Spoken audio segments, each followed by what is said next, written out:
America खुद को दुनिया का सबसे पुराना लोकतंत्र बताता है, लेकिन डोनाल्ड ट्रंप उसे एक राजा की तरह चलाना चाहते हैं। वो अपने मन से फैसले ले रहे हैं। जो तोहफे देता है, चापलूसी करता है, उनकी शान में कसीदे पढ़ता है, वो उसे राहत दे देते हैं। ट्रंप ने भारत पर भले ही 50% टैरिफ लगा दिया हो, लेकिन इसके बावजूद भारत में बने एप्पल के सामान पर टैरिफ नहीं लगेगा। डोनाल्ड ट्रंप भले ही खुद को बादशाह ना बताएं, लेकिन उनकी हरकत, उनके बयान किसी बिगड़ैल बादशाह से कम नहीं, जो इतना आत्ममुग्ध हो चुका है कि अपनी बड़ाई करने के चक्कर में अपने ही देश को मरा हुआ बताने से नहीं चूकता। तो ट्रंप के मुताबिक उन्होंने मरे हुए अमेरिका को फिर से जिंदा कर दिया, इसलिए हर कोई उनकी खुशामद में लगा हुआ है, जिसमें ताजा नाम एप्पल के सीईओ टिम कुक का है।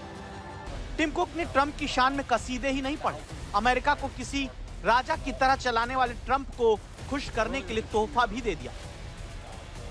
ट्रंप की इस हरकत को अमेरिका में ही कुछ लोग घूस बताते हैं, क्योंकि किसी भी अमेरिकी राष्ट्रपति ने खुलेआम एक कारोबारी से इस तरह से तोहफा लेने की हिम्मत नहीं की। तोहफा लेकर कंपनी के लिए अपनी नीति नहीं बदली, लेकिन एप्पल के सीईओ ने ट्रंप को तोहफा देकर खुश कर दिया।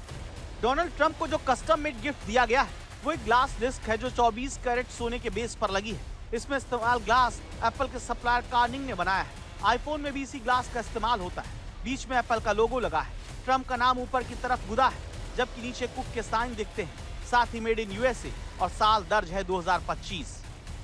टिम कुक ने गिफ्ट एप्पल के अमेरिकन मैन्युफैक्चरिंग प्रोग्राम के विस्तार के जश्न के मौके पर दिया।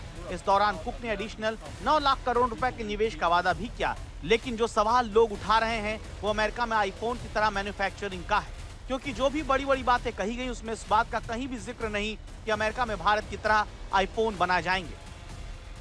और सबसे बड़ी बात यह है कि भारत पर ट्रंप की तरफ से लगाए गए 50% टैरिफ के बावजूद एप्पल के कोर प्रोडक्ट जैसे आईफोन, आईपैड और मैकबुक महंगे नहीं होंगे, क्योंकि उन पर टैरिफ नहीं लगेगा।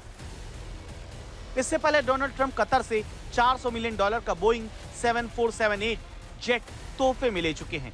इसमें 3 बेडरूम, 1 निजी लाउंज और 1 एग्जीक्यूटिव ऑफिस है। यह अमेरिकी सरकार को मिला सबसे महंगा गिफ्ट है, इसलिए तोहफे का विवाद छिड़ गया। नेतन्याहू भी ट्रंप को गोल्डन पेजर गिफ्ट में देकर उन्हें खुश कर चुके हैं, लेकिन ट्रंप ने कतर की तरफ से दिए गए प्रस्ताव को एक शानदार इशारा बताया है, जिसे ठुकराना मूर्खतापूर्ण होगा। आमतौर पर बादशाह को तोहफे के अलावा चापलूसी भी खूब भाती है और पाकिस्तान इसमें माहिर है। इसीलिए उसने ट्रंप को खुश करने के लिए भारत के साथ सीज फायर का श्रेय न सिर्फ तुरंत दिया, बल्कि उन्हें शांति दूत भी बताया। ऑपरेशन सिंदूर में भारत से मुंह की खाने के बाद पाकिस्तान लगातार अमेरिका की चापलूसी कर रहा है। इसी सिलसिले में पाकिस्तान की सरकार ने अमेरिका के सेंट्रल कमांड प्रमुख जनरल माइकल कुरेला को देश का सर्वोच्च सैन्य सम्मान निशान इम्तियाज दिया, जिन्होंने पाकिस्तान को आतंकवाद से लड़ने वाला देश बताया था। इस तरह अमेरिका में इस वक्त बादशाहत चल रही है। राजा के रूप में ट्रंप को चापलूसी पसंद है, लेकिन वो ये भूल जाते हैं कि इससे उनका ही देश कमजोर हो गया है।